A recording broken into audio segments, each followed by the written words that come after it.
मुफीद घरेलू टोटके जो ज़िंदगी बदल दें।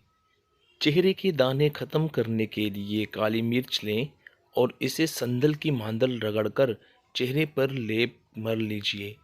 2-4 रोज़ ऐसा करने से चेहरे के दाने ख़त्म हो जाएंगे।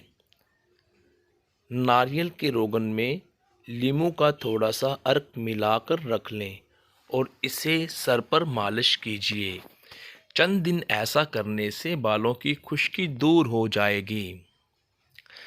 दांत के कीड़े दूर करने के लिए चंबेली के कुछ पत्ते लीजिए, इन्हें पानी में उबाल लीजिए और रोज़ाना सुबह इससे गरारे करने से मुंह से कीड़े ख़त्म हो जाएंगे।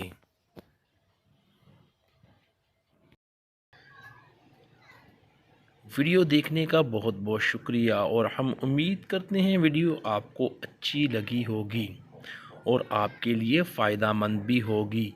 मज़ीद वीडियोस देखने के लिए ज़रूर सब्सक्राइब करें JRY TV को।